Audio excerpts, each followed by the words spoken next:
This episode is brought to you by the fabulous members of the You Run Podcast Network, all available at yourunpodcast.com. You got this! You're faster than they are! What are you? Swim! You want to die tonight?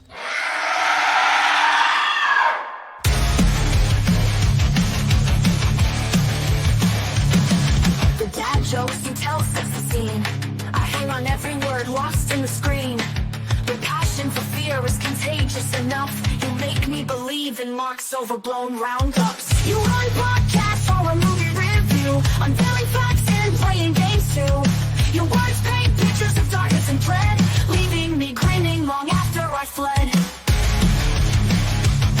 But You Run Podcast.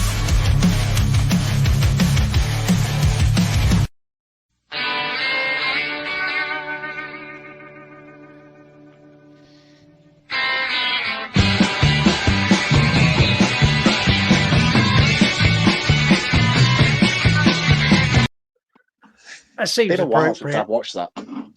I watched the latest one where they're all old and Johnny Knoxville gets hurt every 2 seconds the other day. So good. Yeah, I wasn't a big fan of that. I thought it was pretty shit. They bring in like new characters and stuff like that. I get they're old and they can't do the same shit they used to do, but I never thought the movies were ever as good as the TV show was on MTV. No, they weren't. I did like it though, because I liked the fact that Johnny Knoxville's like, we've got this really dangerous stunt, but I'm not going to do it. I'm going to make this young kid do it instead, and I'm just going to watch and laugh.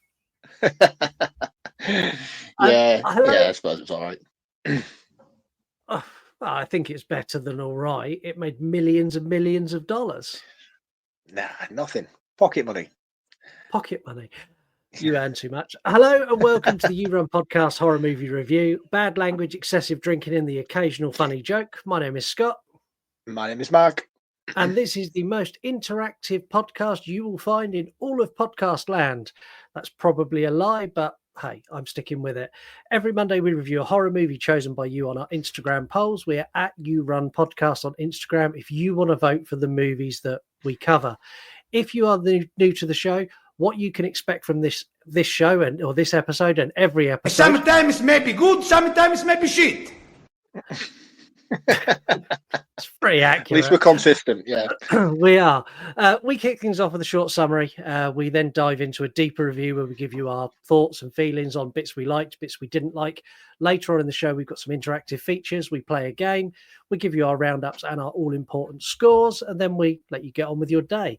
If you want to get involved with any of that, at You Run Podcast everywhere. It's really that simple. That's enough gilding the lily. Let's get into our first episode of Creature Feature Month. I'm excited. I love creature features. Yeah, me too. I'm a big fan. Deep Blue Sea better be on here somewhere. No, we done. To be honest, we haven't done Deep Blue Sea on its own, so it can technically be polled in the future. This is true. And there is 2 sequels. Second one, not so much, but the third one's great. The third one is good. I'll give you that. Second one is like, how have you fucked this up? Like, it's so easy to get this right. There is a storm coming, and it's a big one. But Florida Man is not going anywhere. Instead, he's getting bitten by an alligator in the basement of his ex-wife's house after drinking whiskey in a condo he shares with a dog. To make matters worse, Florida woman, in the form of his daughter, is traveling into the eye of the storm to save her father with nothing but a wind-up torch and some hopes and dreams. Today, we look at what could easily be a very believable headline in the Sunshine State.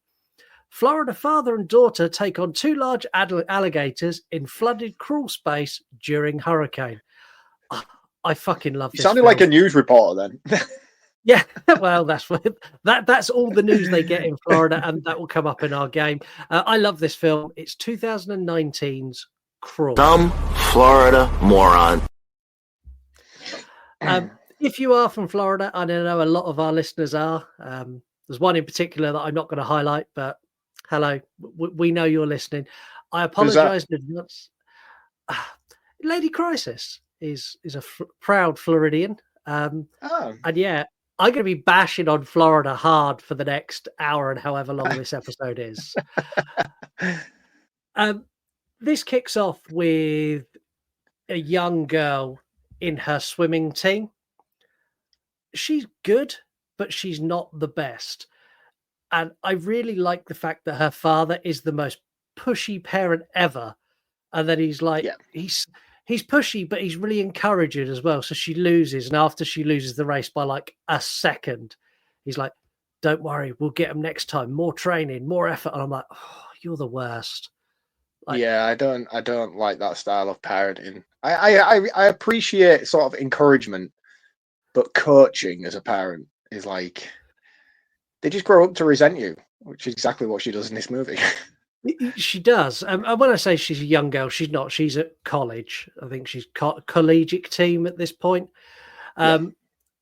She goes to the locker room, and this is where we get the first interaction with her sister. Her sister, I love my sister dearly, but her sister is my sister. So fucking annoying, and just says I was things about to say I didn't want to insult your sister, but she's fucking annoying in this movie. like she says stuff not to be horrible, but just because she has no filter. So she says stuff, and it's like, oh, why did you say that? She's like, have you spoken to Dad? No, I've not spoken to Dad. Why? Well, there's a big hurricane. Don't you think you should speak to him? It's like that's the kind of patronizing level. Yeah. And it wasn't until this watch as well I realised it's Galadriel from Rings of Power, and I was like, God, you are a terrible actress. And then I realised who it was. I was like, wow, you've come a long way. You've come leaps and bounds. You have really encouraged. Acting in this is kind of what I'd expect a B movie creature feature to have.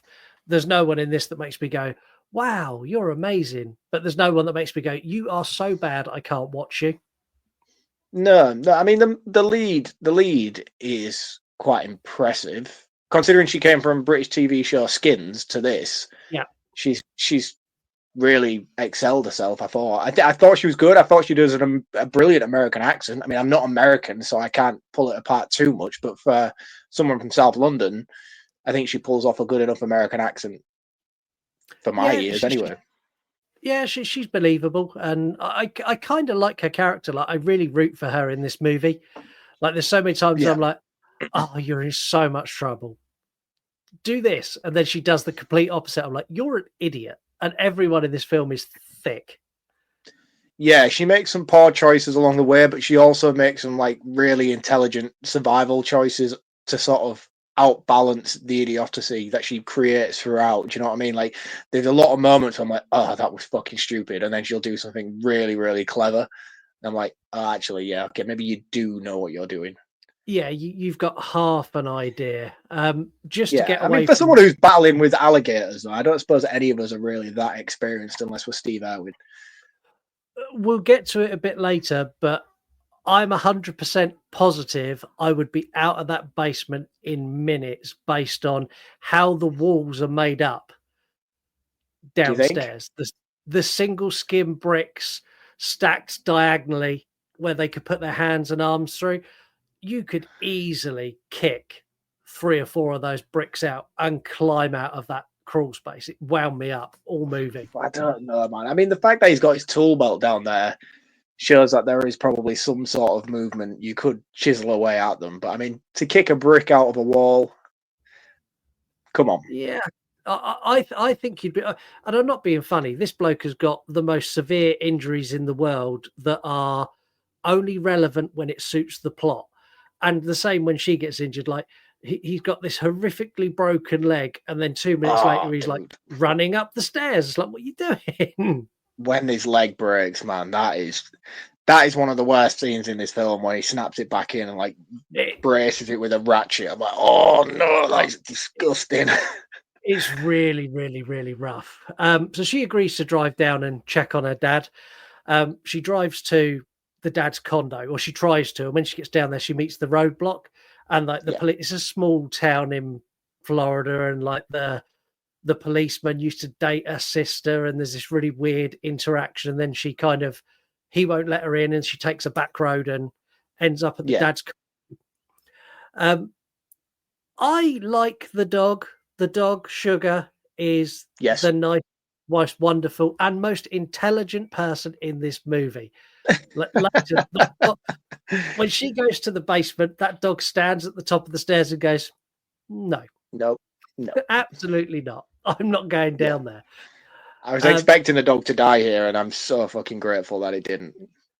Yeah, the dog survived, and through its own intelligence, like, I'm not going down there. I'll wait till you come back up and put me back in the car, and then we can leave. Yeah. Brilliant. The dad's not at the condo, so she takes the dog and she drives to their childhood home, which is meant to have been sold in the divorce. So the dad and mum have had problems, and the mum's got a new boyfriend. She's on a cruise. When she gets there, there's no one there. How much did you shit your pants when she walks through the kitchen and we get the tree through the window? Holy shit, mate. I literally jumped out of my fucking skin.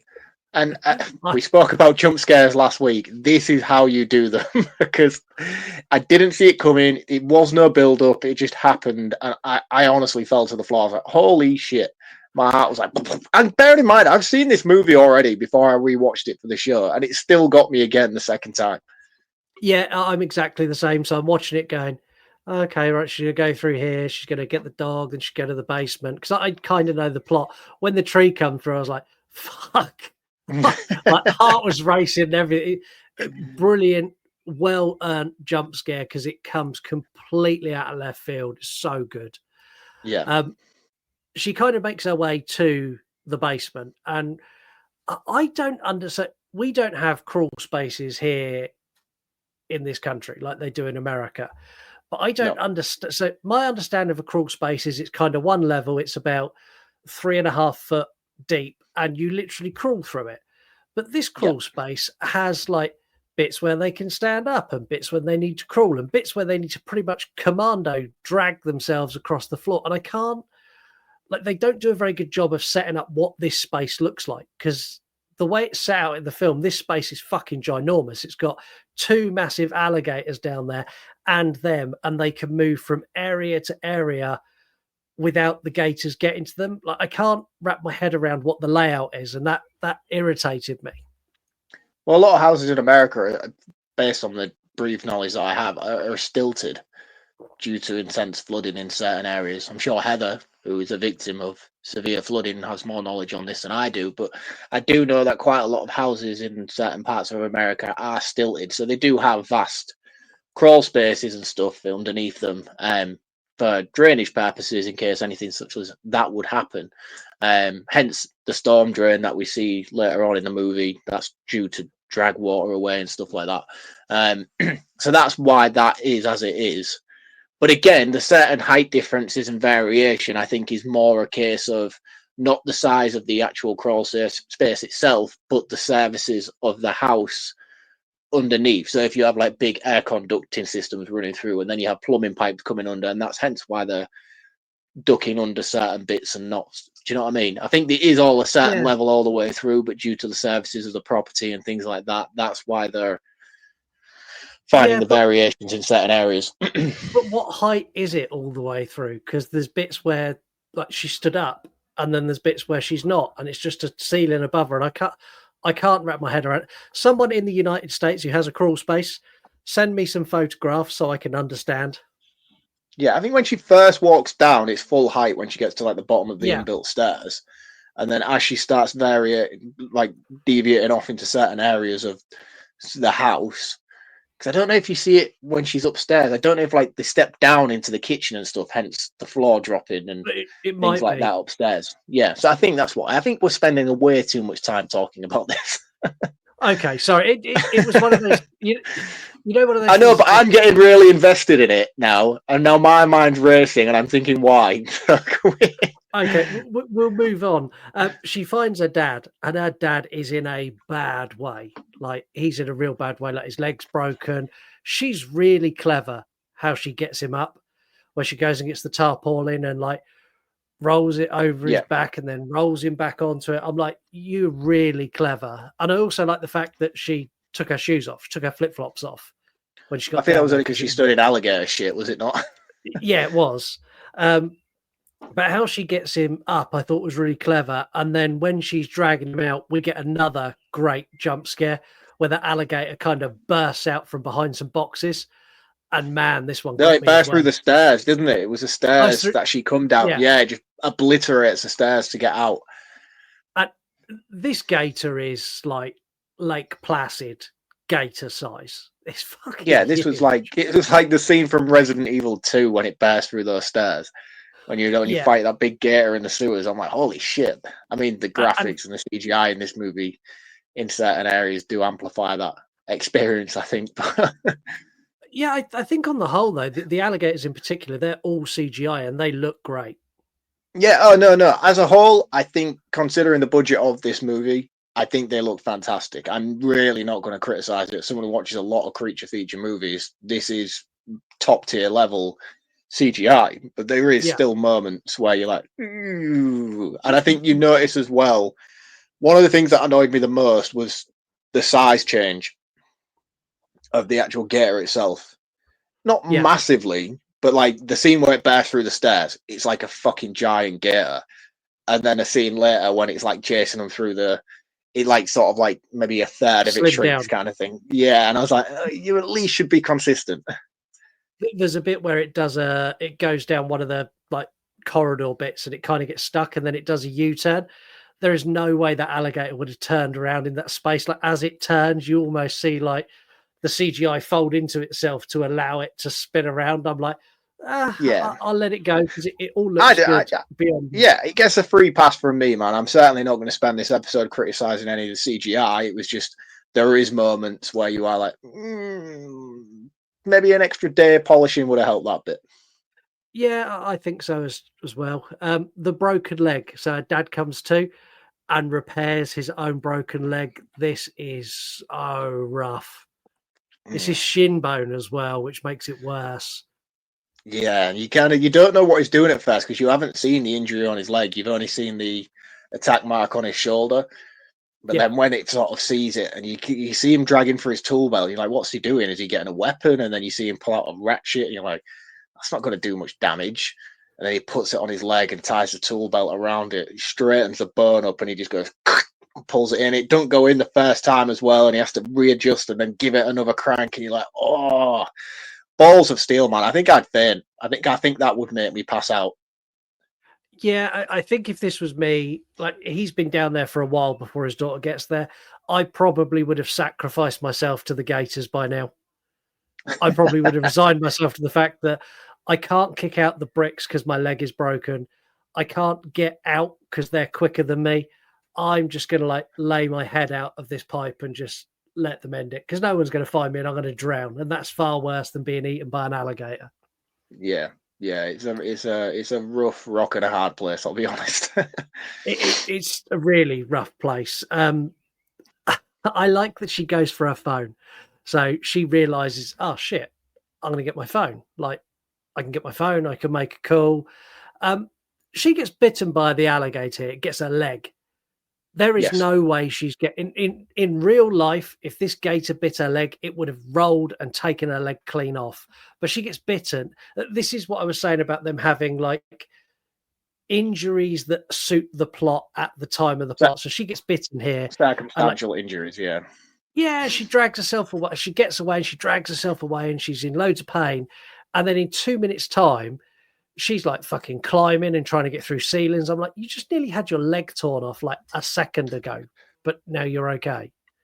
Yeah, and I think from the off with this movie, especially the first time I watched it, I kind of resided to the fact that that's kind of what it was. Yeah. Because if I had have spent the experience picking apart stuff like that and being like, oh, well, that's not realistic. I mean, we're talking about. I mean, I don't know what the sort of situation is with alligators, but I have to have a sneaking suspicion that this is not how they would actually behave. I don't feel like in this situation they would do this. No, this is how alligators would behave if they spent like a weekend on cocaine. Like this is not a normal alligator. Like that's what I mean. Like you see them when they do the golf and like they're on the course, they just like tap their tail and they'll dive into the water and swim away. Like they're not actively hunting like velociraptors, which they do in this. No, so I'd kind of already resided to the fact that this was the experience we were going to have, and I was okay because I love those kind of movies. You know, I'm on board for them, so I was all right. I was accepting of it. Yeah, and I was as well, and I only highlighted it because it's something that I spotted. It didn't bother me or detract from my experience. this bit in the basement, this first bit in the basement, there's lots of back and forth and like trying to get stuff and trying to get back. And then the alligator attacks them. Then there's 2 alligators. Then she stabs one in the eye.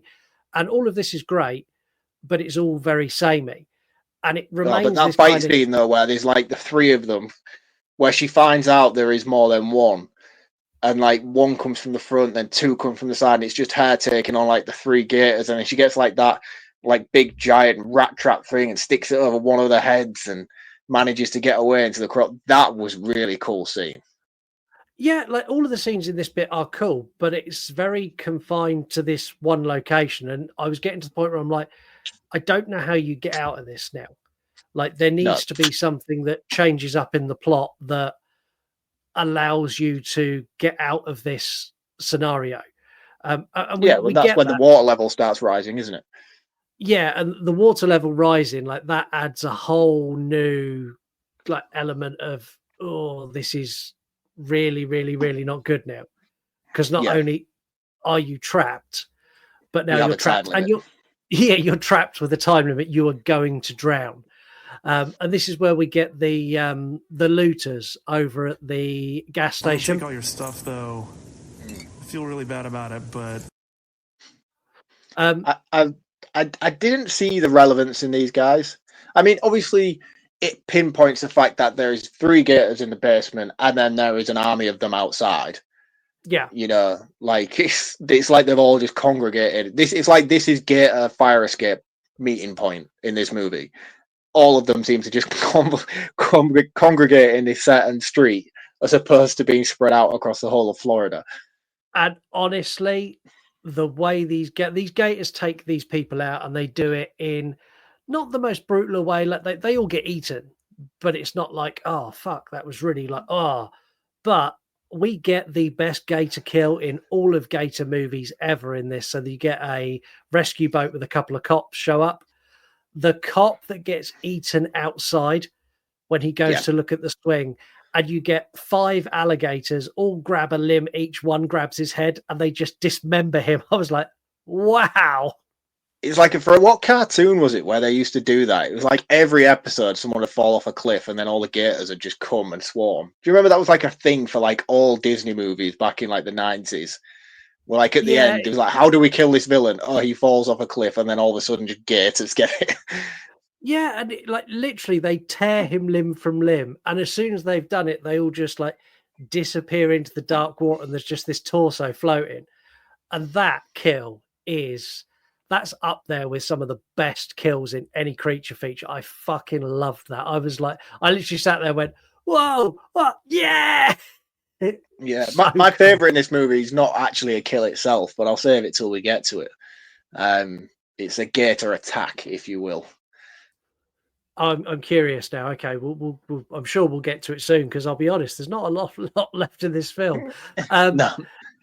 The other cop, the one who was dating her brother, Yes. not her brother, her sister, him getting killed in the basement is also cool. Where he's like, "Hello, is there anyone there?" She's like, "No, don't come." And by the time she said down here, like the gators like ripped him in half and dragged him in. I don't understand her decision here, right? Because she's been so careful throughout this entire movie, only putting herself in vulnerable situations when she really, really has to. She can see he's being mauled to the point where it's not just like grabbing an arm or a leg. It's got him over the shoulder, and he's fully just chomping down, chow time for the gators. And she goes to try and drag him away from the gator. I'm like, what are you doing? There's 2 others still in here somewhere, and you're like walking into the feeding zone. Like, this just didn't make any sense to me as her character. I was like, that was a really poor decision. No, and like there's a bit here where the dad's like, "Oh, there's a hatch that gets us into the house. It's over there by the up pipes into the house." So she manages to get to that, and she tries to lift it, and above it there is a chest of drawers. Yeah, I wasn't convinced that she couldn't have like bounced that a little bit more. I was going to say, you just wobble that, and that it's literally held on to the wall by like 10 mil. I was like, just push that 2 or 3 times, and that's going to bounce out of the way. Yeah, it'll bounce out of the way, and then you'll be able to get it up enough that you can get your arm in. And once you've got your arm in, you can basically force your body in, and then once your body's in, just lift up, and you're out. I mean, even then, though, she could have put her arm through the gap she had and probably grabbed the table leg and just yanked it out of the way anyway. It was a frustrating scene watching her try to do that, and it was trying to highlight suspense. And I was like, no, this is just really poor logic. I'm not on board for this sort of trapped idea that you're trying to go for. One thing I want to highlight massively, though, is that I think they do an exceptional job of highlighting the alligators themselves in terms of what they can and can't do in and out of water. Yeah. It's something that Dad explains to, I can't remember the girl's name. Who's your daddy and what does he do? He explains it to her earlier on about how out of water they're blind and they can't see you and things like that. Oh no, they can't hear you. They can't hear you. So like they're shouting at each other, but it's not based on noise. But then they also do a thing where he's tapping on pipes as well. Oh no, he does that later on when they're in the water. So I don't know if it's like a echolocation thing like dolphins. I'm not sure how it works. Yeah, so he gives them kind of like T-Rex powers. Like if you stay really still and really quiet, they won't get you. Which I fact checked, and gators have wonderful eyesight, pretty good hearing above and below water, and they are pretty much the perfect designed killing machine if they want to. So, like, well, they're dinosaurs, aren't they? So they've had many years to evolve in terms of most animals on the planet. But yeah, I think it applies well to the film, and I think they imply that logic quite well in certain scenes, like the scene where she's swimming through, following the pipes to actually get to the hatch. That's really cool, and then obviously the logic that's introduced applies really well to that scene in particular.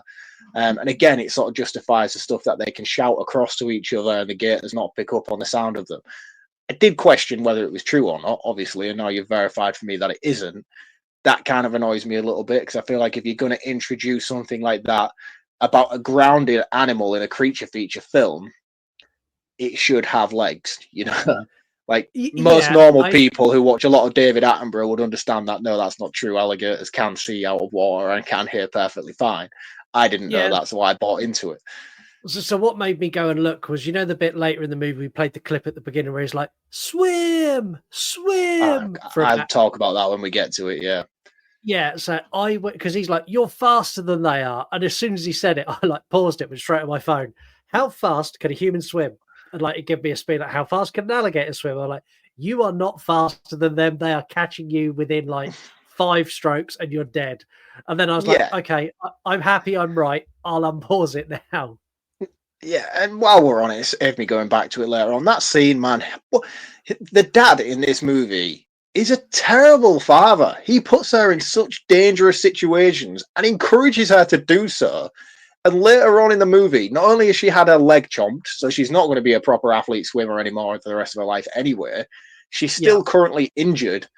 He knows she's not the best swimmer in terms of her peers. And he's like, yeah, you can beat these gators. If it means me walking away from here scot-free, you go for it, kid. You go for it. And he's like, there's like 20 gators sprinting after. He's like, yeah, you can do it, kid. Go. I'm like, no, don't let her do this. No, definitely don't let her do it. And especially not with these gators. So, like, these gators... Gator don't play no shit. You feel me? Gator never been about that. Never been about playing no shit. Oh, that movie's so good. the alligators in this are so aggressive and so determined to get them. And like after she's done this hatch thing and she can't get out, she's like, the dad's like, oh, well, you could go out the storm drain and like swim round the front of the house and come in the front of the house and then open the hatch and then I can get through the hatch. I was like, okay. And she finds all the alligator eggs in this bit where it's like she's going to go out and a gator comes in. She stays really still. Like the eggs led to nothing. I wanted that to lead to something and it didn't. It's like, oh, they were nested in the house all this time. I think, like that was a really poor setup because it was basically saying that this is a nest. Obviously, there was explaining earlier on they came in through the storm drain. The storm drain led to this particular area, which was like the cave from Descent. Again, when you're talking about scope and size of this underfloor crawl space, this is the one particular scene you want to be questioning. You could build a bat cave down here. It was that big. So they get into the nest, and yet I don't get why they did, because it doesn't lead to anything. I thought, oh, this is going to be cool. And then you see the one hatch, and you see the little tiny gator swimming about. I'm like, oh shit, she's going to fall in. It's going to be like a piranha attack of mini gators. That's going to be really cool. That didn't happen. But you do get the cool scene where she gets the gun from the police officer, and as she gets it, the big giant gator bites her arm, and her arm's like fully in, and she's just like, and I was like, that is cool as shit. that scene's like, yeah, that's exactly what you would do if you've got a gun in your hand and an alligator bites your arm. You're going to keep pulling that trigger till it doesn't pull anymore. I did. In terms of guns in horror movies, that was almost as cool as a Michael Myers kill in Halloween Kills, where he kicks the door and it shoots her in the head. Yeah, exactly that. And like this bit here is where she's got outside. She's managed to get her dad up, and the dad, they're trying to go and get the boat from the looters, and this is where he does his swim. And the reason they're trying to get the boat is because they know that the dam is going to overflow, and it's going to be like this big wave coming through. And I'm like, okay, right, this all makes sense for me. The laziness of the writing here boggled my mind. I laughed. I laughed out loud. I was like, oh, fucking brilliant. They get the boat. She like gets the boat back over to her dad as the wave hits, and the wave's going down their street, not towards their house, down the street. But somehow the wave hits them, and instead of going with the wave, it sends them left back through the front door of the house they've just escaped. I know, and I was like, fucking hell, what are the chances? I'm guessing you guys didn't want to invest in redecorating a set design for a property down the road, because this was clearly the cheapest option for you, but I am not buying this. This is a hard pill to swallow in this movie. There is no way they're going back in there. And the only thing that redeemed it was as they got back in there, the dad's like, quick, we need to go upstairs. And as he points upstairs, an alligator bites his arm clean off. I was yes. This is it. This was the moment as well. This was it. I was like, yep, Dad's going to bite the dust. I knew it was going to happen at some point in this movie. There was going to be a redemption arc for his story for being a shit dad and a pushy parent. This is it. He goes out in a blaze of glory, and he has this big speech on his way out saying, I love you. Be your best self. Oh, and then Gator attack. Rah, rah, rah, rah, rah. It didn't happen, man. It didn't happen. And I don't know if I'm disappointed by it or not, because I quite liked the dad for certain elements, and I didn't want him to die, but I thought, like, if there was ever an opportunity in the movie for him to, this was it.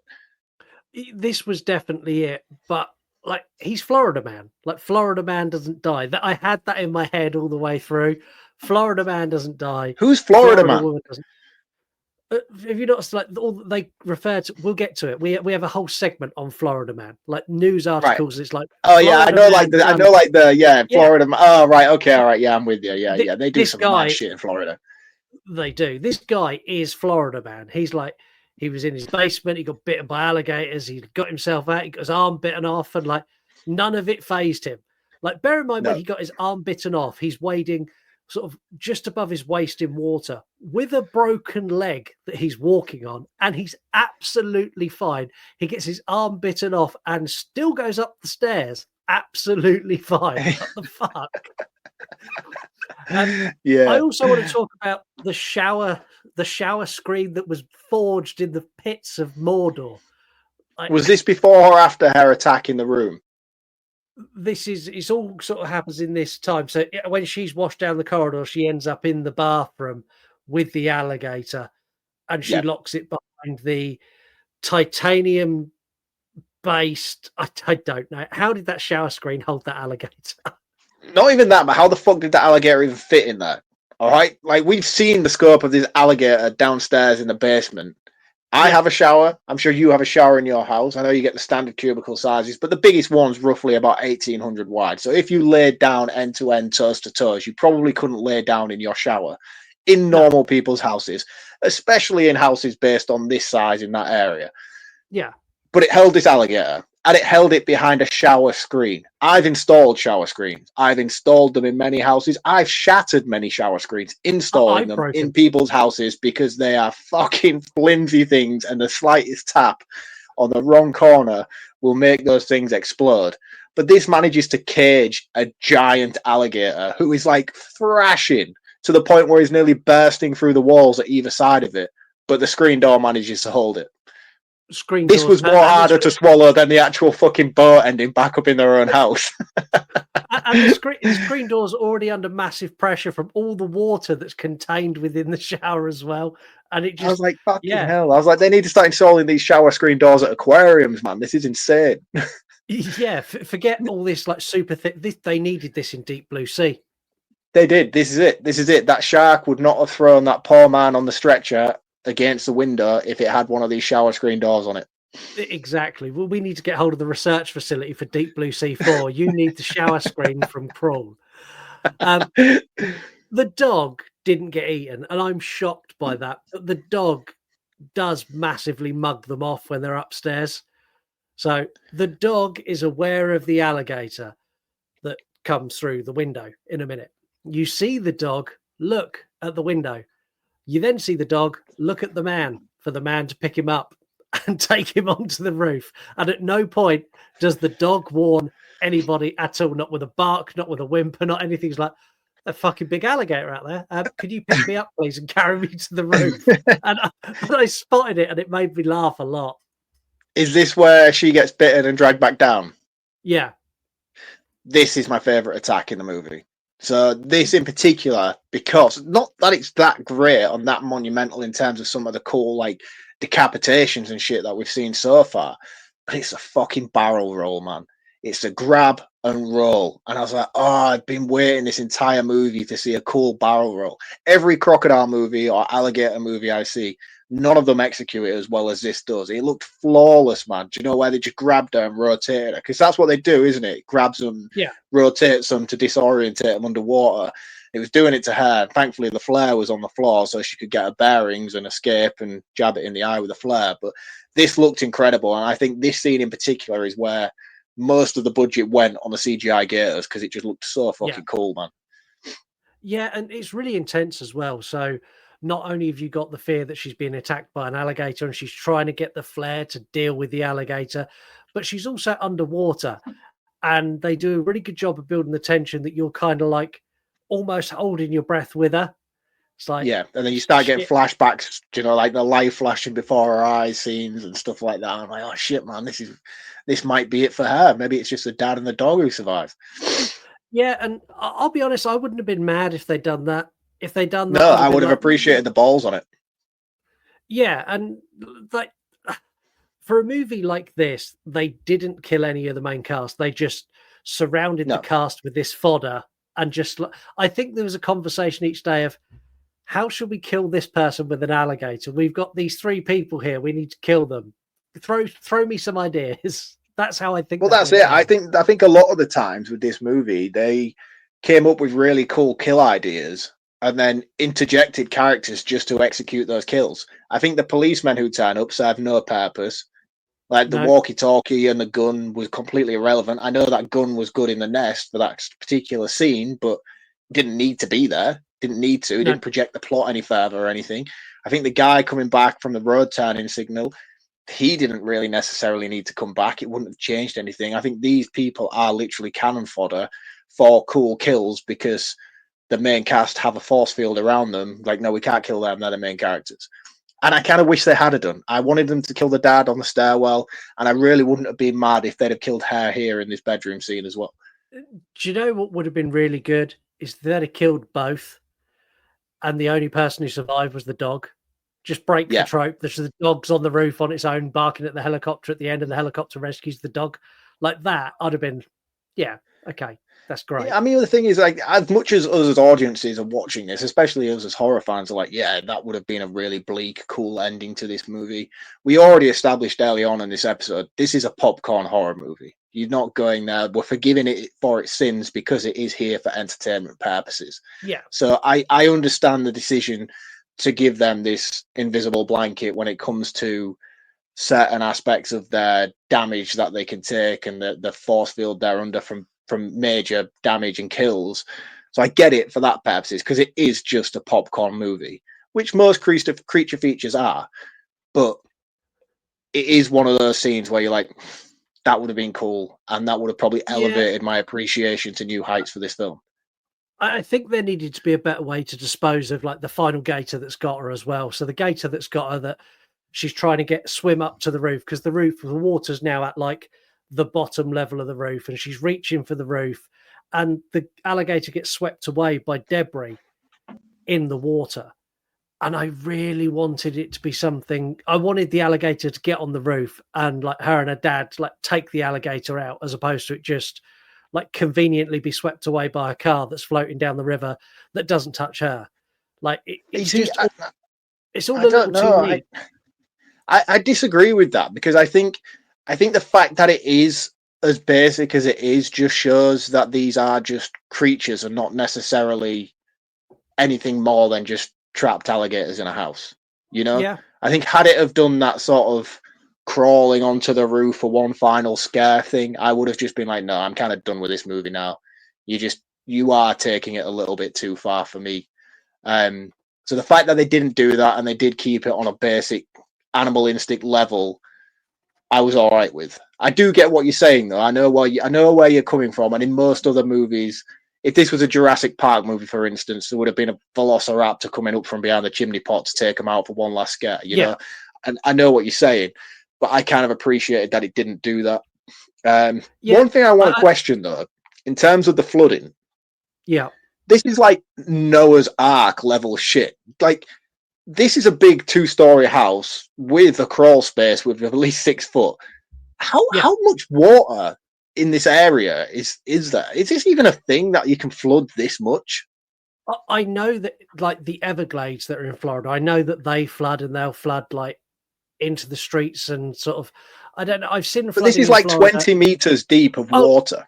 Yeah, no, I've never seen that on any news report in Florida, anywhere. I've seen like 3 or 4 foot of water and like people wading like waist deep to get stuff from their houses, but I've never seen it like this. Like, this is like tsunami levels of water. Yeah, this is Noah's Ark level shit, man. Like, this is the end of the world level water.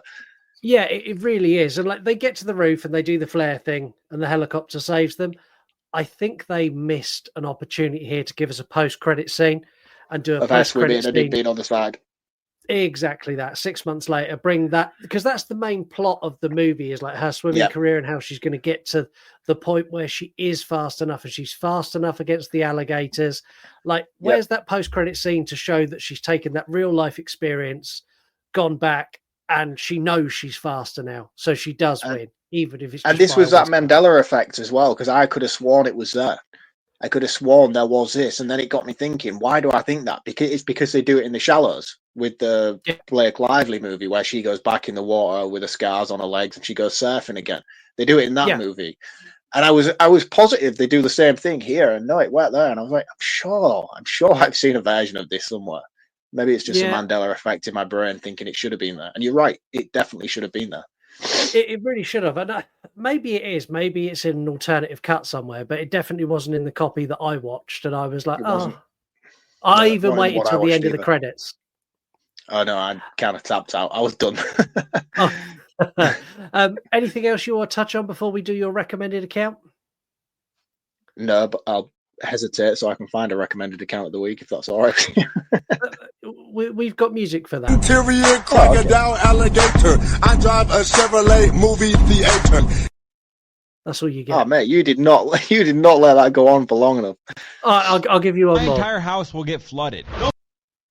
There you go. So this week's recommended account is Brighton Den Evan. Brighton Den Evan. Brighton Den Evan is a land artist, drone pilot, photographer, and video creator. If you follow me on my own Instagram, you may have seen I've been sharing this stuff quite regularly to my stories. This guy basically goes down to a beach, famous songs, especially like rock songs and things like that. You hear him playing out over the reel of his drone footage.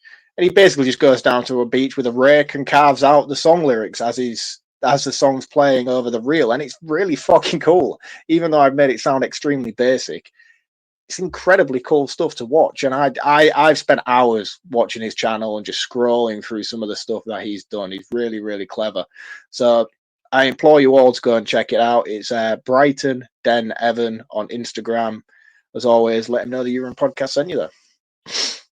I've heard about these things. I wish I could have done a lot of these. I haven't had the money to ever do it. Yeah, I don't know. That could be like bonus episodes that we could film throughout the fall winter. Join LK the Horror Nerd and Yanni as they give you the Horror Nerd experience. Thrills, chills, jump scares and more coming your way on every single episode. Hello everyone and welcome to another riveting edition of Under the Floorboards, where we laugh at the creatures that go bump in the night. I am your host John, joined as always by my beautiful co-host Eric. How are you this week? Feel slightly left of center. Well, why not join John and Eric as they bring you continuous laughter as they look at the creatures that go bump in the night, chased by a creep, hunted by Nazis, or descending into the darkness of the inferno. They're going to bring you all of that and more. These fabulous shows and many more are all available at yourunpodcast.com, your home of entertainment. So make sure you go and check out Mark's recommended account. I've seen some of the stuff you've been sharing. Like, they are the hours it must take for him to do that. Yeah. Like hours. It's incredible. And hours. Yeah. That's not a quick process. It's not like he needs to write it, then he needs to clear it, then he needs to write some, it just go on forever. Oh, definitely. I can't write that neat on a piece of paper, let alone 70 feet long on a beach. No, you and me are the same mentality. The only thing I can draw on a beach at any size is a penis. That's about all I've got. Also, make sure you go and check out all the members of the You Run Podcast Network. They are at yourunpodcast.com. When you get there, you'll also find links to all of our socials. One of those socials is Instagram, where you can get involved in the polls for this show, and most of the interactive features appear there as well. We're at You Run Podcast. We're everywhere else on social media as well, but we post different content across all of them. So wherever you are, you'll find something different from us. If you are on social media and you are on Instagram, go and follow Reviews from the Crypt. That is Mark's review page, where he talks all about horror movies that you probably haven't seen. He does occasionally drop a classic in there, but normally it's like zombie cheerleaders attacked by zombie werewolf vampire 17. I need to get back to writing again, to be honest with you. I haven't wrote anything since Christmas, I don't think. Maybe I dropped the occasional one in between, but I've just had a kid. So usually my writing time, my wife works nights. She's a fitness instructor, so she usually twice a week goes out. So for work, one of the nights I do show prep, and the other night is when I usually tend to do sort of writing and stuff. But she's still on maternity leave, so she's here every night at the moment. So me just taking myself off and writing and stuff doesn't really seem to be at the forefront of my to-do lists. I'm making the most of her being at home all the time and things at the moment, so I just don't have a lot of time to write. But I do watch movies, and I do still take notes, and I do have a back catalogue of about 50 movies that I've got notes for that I need to put into written review format and get out there. So when I do come back, I will be back with a bang. So stay tuned. It will be back, I promise. Yeah, and if you like Mark and you want to view content that he does put up every single day without fail, it's at VHS from the Crypt, where he shares photographs of old shit that nobody has anymore and everybody wants, but for some reason Mark has more than most. I was talking to Jim. This episode will come out a couple of weeks after the time that this has actually occurred. A guy was posting up a Mighty Morphin Power Rangers entire collection of VHS tapes, and I'm like, I am extremely tempted by that. So I may do it. I may dip my toe into the Mighty Morphin, because I'm a big Mighty Morphin Power Rangers fan. I grew up it as a kid. I love it. I still kind of occasionally watch it now. But to have the entire collection on VHS, and the cool thing about it as well is each individual one makes up a big picture along the spine. I was like, oh, that's going to look fucking awesome on a shelf. And it's like, and I didn't know this, right? But the Mighty Morphin Power Rangers is 3 seasons long. Each season has 60 episodes per season. Or at least the first two do. I think the third season has about 30 episodes. I'm like, that's fucking insane. Because when I saw the post, I was like, that's a lot of tapes. I don't know if I have a shelf big enough to house those. Why is there so many tapes? And then it turns out, yeah, there's a lot of Mighty Morphin Power Rangers episodes. So I might dip my toe in and I might go and get those. I don't know yet. I don't know if I want to. But the logic behind it is when Farron, my youngest, who's just been born, he's a boy. So when he gets a bit bigger, that's going to be our jam. I'm going to be like, right, you ready for this? Most people are like, all right, it's time to do Pokemon or wrestling. I'm like, no, this is the real shit right here. This is going to morph you into a man. So to have those on video to be able to show him is something that's what's driving me behind this investment at the moment. So I may pick them up. So stay tuned for that. Just be careful when you introduce your children to things, because like I introduced Jack to, well, between me and the older boys, Jack got introduced into wrestling. Now he's wrestling obsessed and he quotes wrestling. He goes around doing like the wrestling like signs and all that sort of stuff during the day. If you do that and you introduce him to Power Rangers, every time you turn around, he's going to go, "It's morphin' time." And like, dude, the thing is about it though, the thing about it is it will be the perfect excuse for me to just buy up a load of 90s Mighty Morphin Power Rangers shit. And I can explain it and justify it to my wife. So I'm like, oh yeah, why have you got that morphing belt? I'm like, I bought it for Farron. Don't worry. But then as soon as he gets bigger and done with that shit, I'll have like a full Mighty Morphin Power Rangers display in this office. I'll have all the action figures. I'll have the belts. I'll have about a shitload of masks and fucking costumes hung up in here. It'll be awesome. Oh, okay. Just what you need, another thing to be addicted to. Like you're addicted I know. horror And that's movies, why the hesitation is there. Yeah. You can also get in touch by sending us an email. We're yourunpodcast@gmail.com, or you can send us an audio message which will play on the air. You can do that through Instagram or X just by recording an audio DM, or record a video on TikTok, tag us in it, and we'll drop that into the show as well. If you want to support us, easy ways to do it. Share this episode with a friend. Leave us a 5-star review on Apple or Spotify. Go and like one of our videos on YouTube or share that video. Like, those are the things you can do for free. If you want to support us in a monetary way, you can do that by going to yourunpodcast.com and clicking on the shop icon, where we have 12 brand new t-shirts in our shop that are all things that I think you're going to want to wear. They're not just logo tees anymore. They are design t-shirts that have logos and catchphrases that you will know and you will want. And also, every single t-shirt is massively reduced from what they've been in the past. They're all $18.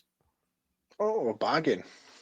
Absolute deal. And all of that money goes back into the show and helps us cover the costs of what it costs to run this show. So it costs, just so everyone knows, just so everyone gets an understanding, it costs me around about £100 a month to keep the show on the air, with subscriptions to where we record, running of the website, and all the other bits that go along with it. And I'm not out to make money from you. I just want to recoup some of the money I'm spending. If we can, that'd be great. It probably cost me that in beer as well. So if I could get some of that money back, that would be great. I didn't include beer. It probably costs us £300 a month just to run this show. Let's do some facts. So early in the film, the policeman, his truck's license plate is Matt 725. This is a reference to a Bible quote, which is Matthew 725, and the quote reads, "The rain came down and the streams rose, the winds blew and beat against the house. Yes, it did not fall. Yes, it did not fall because it has foundations on rock." And I was like, that's kind of cool.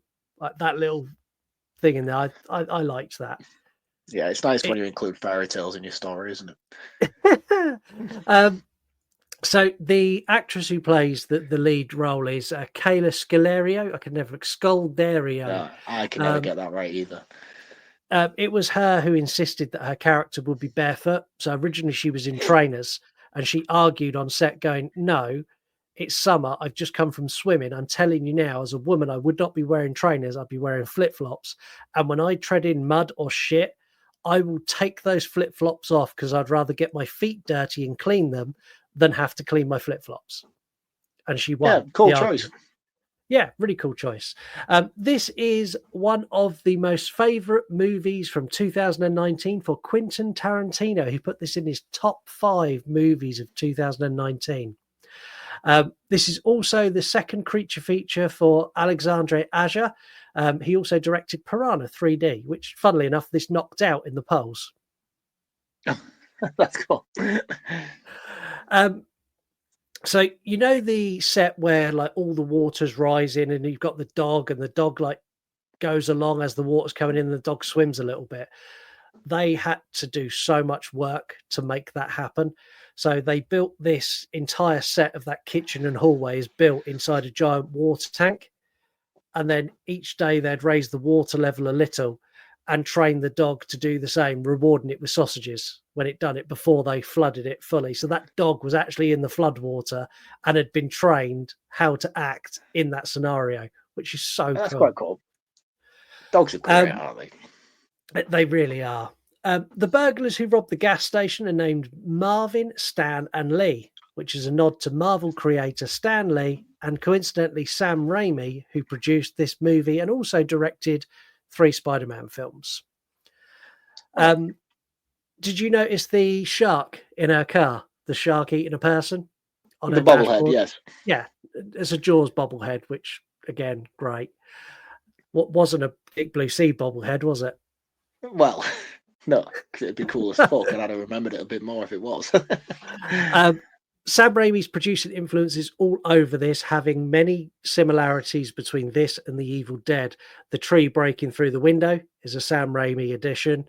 The fights with monsters in the basement, that's a Sam Raimi thing that he'd done in Evil Dead. The flooding, stopping the protagonist escaping, is also something they've done in The Evil Dead, as is losing an arm.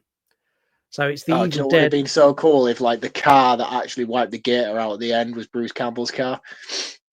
That would have been awesome. That would have been really awesome. Is it a Camaro? Is that a Camaro? That thing? Yeah, I want to say it is, but I could be wrong. But it's in like every Sam Raimi movie. It's there. Yeah. Like even in Spider-Man, it's Uncle Ben's car. Yeah. It's in all 3, isn't it? In various different locations. Yeah, awesome. And it's in Drag Me to Hell. It's the old lady's car. Yep. We've no voicemails or comments this week. We do, but we're kind of recording a little bit in advance, so I'm not going to drop them on this episode. As I said, you can get voicemails and stuff in, how I told you earlier. We've done a feature this week for cover notes, which we haven't done for a while, which is where you change the cover note they put on the poster, which these are all bad when we do this. Like, they were here first. No, they fucking weren't. They're nesting in the basement of his house. And again, I think that's like a nod to the fact that they're dinosaurs. So it's not the worst one we've had on the show, but it doesn't really apply to this movie. Like, if there was a conversation between characters where they're like, yes, they're apex predators, they've lived here a lot longer than we have, you know, this is their land before ours. There's none of that. So the tagline doesn't really apply. No, it really doesn't. But it's okay because you lot done better. Movies for Days, which is Newman over at Movies for Days. See you later, Alligator. Quite like that one. Randomly, Eric, Mark's arch nemesis, coming hard this week. My mama says alligators are ornery because they got all them teeth and no toothbrush. Amazing. This Girl Loves Horror's gone with A Storm with a Big Bite, which again works. Nice. Leprechaun 82, which is Imitation Dave, went with Swamp Puppies Want to Play. And Bloody Babble went Snapper is out of the crapper because it comes through the poop drain. Yeah, really good. Yeah.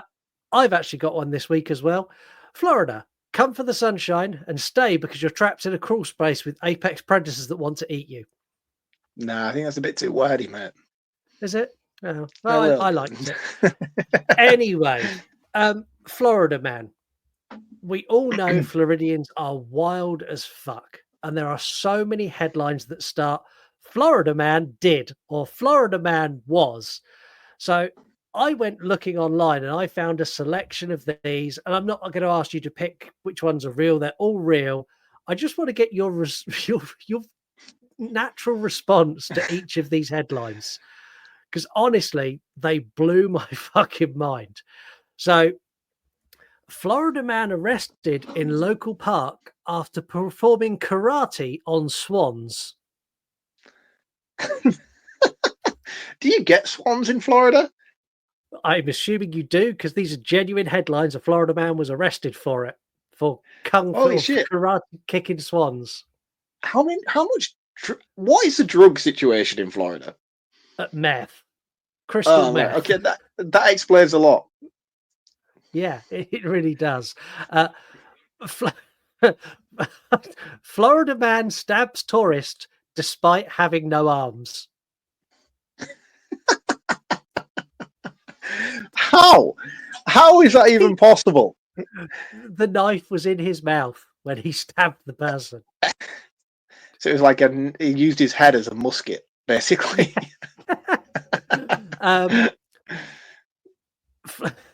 Florida man denies drink driving, insisting he was only swigging his bourbon at stop signs. I mean, if the logic applies, the logic applies. Exactly that. Florida man breaks into jail to spend the afternoon with his friends. Imagine that as a season of Prison Break. Honestly, like the full article of that, like he scaled the wall, he got past guards, and like he done it all to get into like the general recreation area where he spent the afternoon sat on a picnic bench with his mates. Did he escape afterwards, or? No, he was caught afterwards and then sentenced to 3 months in prison, and he got sent to a different prison, which I thought was hilarious. Oh, that's tight though. That as well from the judge, especially Really considering his crime. That's out of order. That. Yeah, you wanted to spend time with your friends. Well, I'm going to send you to another prison, so you can't. We've got 2 more of these. Florida man gets tired of waiting for waiting at hospital, steals ambulance, and drives home. Just to use it as like an Uber. Basically, and my favorite, and like I had to check it was true, and it really is. This really happened. Florida man charged with assault with a deadly weapon after throwing an alligator through a Wendy's drive-through window.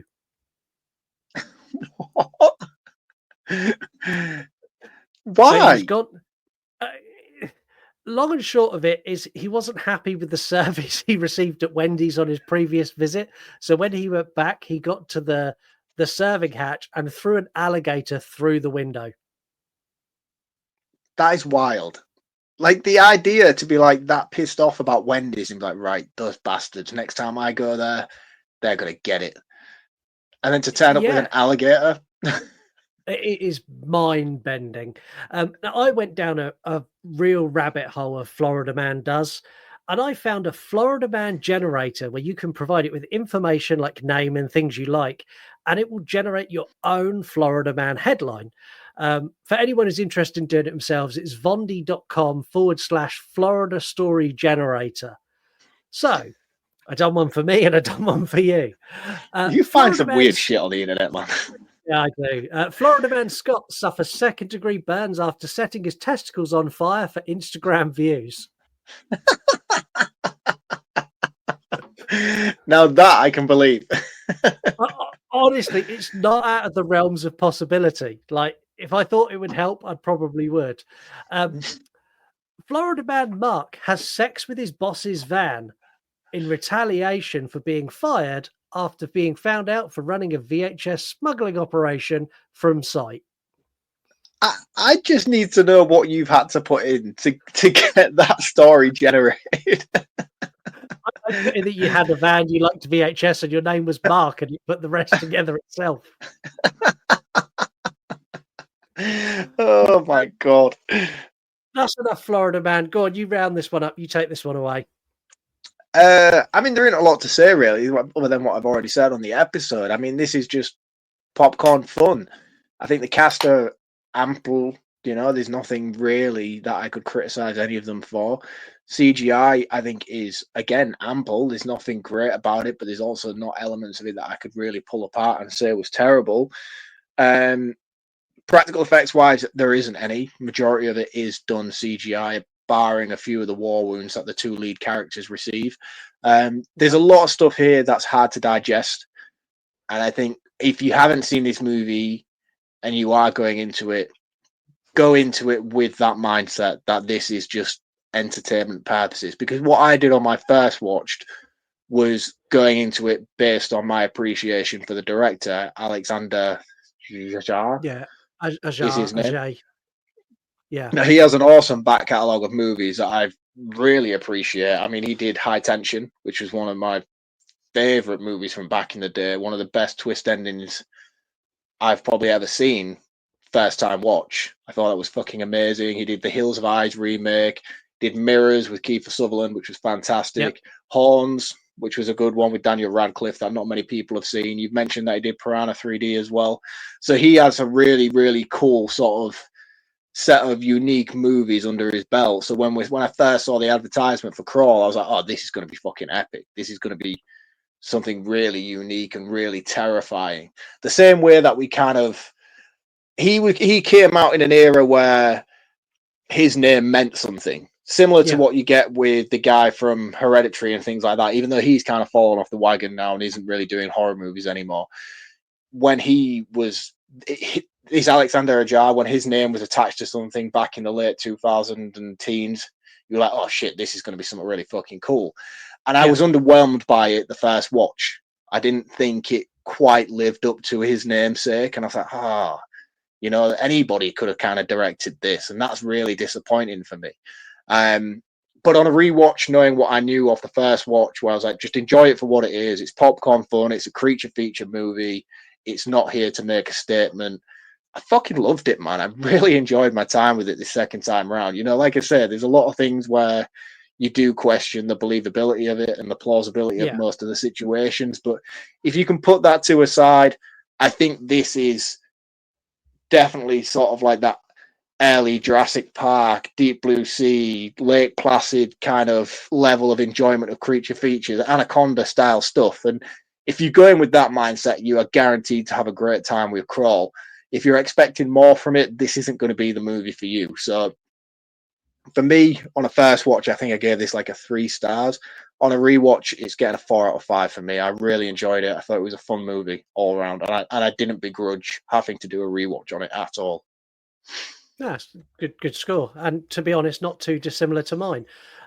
This is kind of right up my alley. It's stupid, mindless, like just feeding unimportant side characters to alligators for my enjoyment while keeping the main cast intact. Like I'm kind of on board for that. Yes, it's stupid. Yes, they would not have survived this. These alligators are like velociraptor level aggressive, and it's kind of exactly what I expected to get. The casting wasn't overly great. It wasn't particularly bad. Huge amounts of CGI, which are pretty well done. Some of them not so much. It's a fun 90 minutes that, like I don't regret my time with it. And you get to see like loads of cool alligators eat people. I'll watch it again without any question. Like it's not, as you say, it's not a Deep Blue Sea. It's not a Jaws. It's not a Lake Placid. But it's fun, and it's a 3.5 out of 5 for me. Solid. Yeah. So this stupidly, Crawl is going to be way up our charts. Like our charts come out. I think it was a great movie to open up Creature Feature Month as well. I'm expecting some dog shit along the way over the next couple of weeks, but I think in terms of what this movie represents as a homage to that sort of early to late 90s creature feature movies, this was the right film to go for the first episode of this month.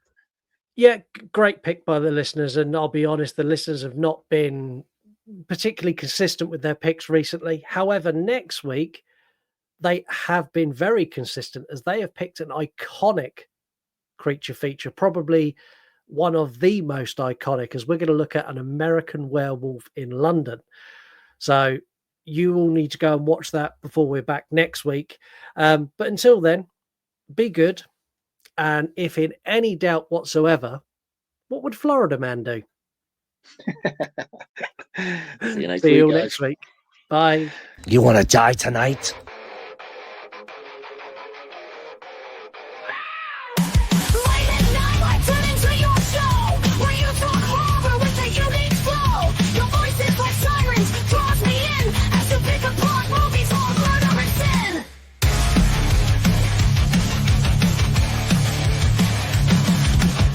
Jokes you tell sets the scene.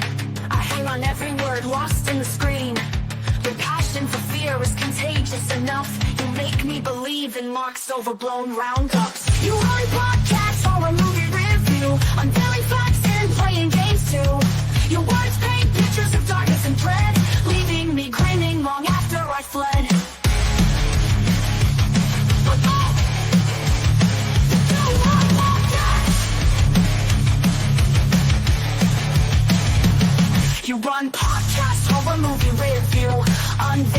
and playing games too. Your words paint pictures of darkness and dread, leaving me grinning long after I fled. Thank you for taking us on this chilling ride, when nightmares roll free and comedy collide. With your podcast we laugh and cringe, but your content is so good we can't help but binge. You want podcasts? You want podcasts? Boom, boom, boom, boom, boom, boom, boom, boom, boom.